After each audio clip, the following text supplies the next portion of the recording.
Guys, may bago na naman tayo. Tara, pakita natin sa kanila. Lapit to. Papa J! Sir. Papa J in the house. Pinaka, ano ko talaga si Papa J. Laging ko binibenta to eh. Ang ating master resin builder, Papa J. Mga ano na to, siguro mga ilang libong resin na, Jay, no?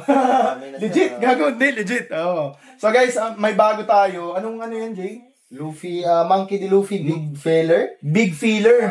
Big Feeler Studio, Monkey D. Luffy, 1/4 scale, guys. Ayan. 1/4 scale. Big Feeler Studio, Monkey D. Luffy, 1/4 scale. Ano to, guys? Onigashima. Onigashima Luffy. So, ito yung laban nila kay Kaido. Ayan, papakita natin. Ito yung iba na yung level ng haki niya eh. Yes, sir. Diba? Yung haki niya dito, Ryo ba yun? Yung parang tawag. Nakalimutan ko na yung tawag.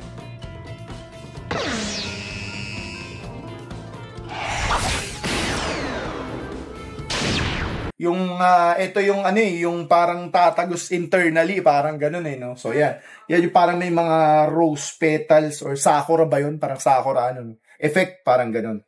So, yan. So, pakita lang natin, guys. Ito ay 188 lang ang ginawa. Ayan, 188 lang ang ginawa, guys. Ayan. So, etong studio na to, wala siyang stand talaga. Okay, para sa token. So, minsan kailangan yung bumili ng stand, guys. Marami naman yan online. Napakaraming murang mga stand na ganito. Hanap lang kayo, mura lang yan. So, ito, nanghiram muna kami sa iba. Ayan, para medyo maganda yung presentation niya. Ayan, guys. Okay, pakita na natin, guys, yung details niya. 1/4 scale, napakasarap, napakaganda, guys. Simple pero rock. Ayan, ang ganda. Tingnan natin, guys, yung ulo. Ayan na, yung ulo. Ganda, ganda ng details.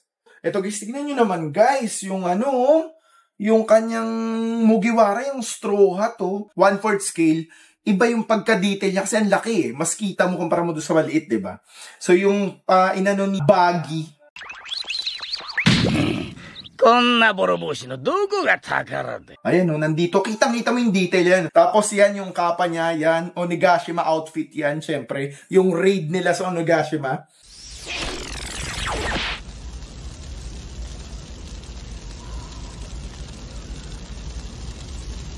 Okay, yung paa niya guys, yung tsinelas niya, napakaganda. May effects pang ganyan. Siyempre may smoking effects yan. Pag lumalaban si Luffy, laging ganyan. Ang ganda ng mukha guys, tignan nyo naman.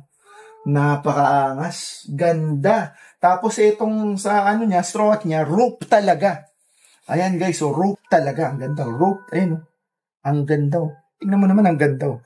Simple lang pero napakagandang centerpiece, diba? Kasi 1/4 scale, ang laki niya. So, kumbaga pag nilagay mo sa mga centerpiece, kahit corner, pwede rin. Sa mga ibabaw ng mga display, napakaganda guys. Ganda talaga. Pati yung abs niya guys, ang ganda. Pants. Ganda naman. Ganda talaga siya. So, again guys, Big Feeler Studio, Monkey D. Luffy, 1/4 scale. Ayan, sobrang salamat. Please like and follow us on Facebook, Instagram, and our TikTok accounts at The Mother Base Official, okay? And The Mother Base by Boss and Pan. Peace!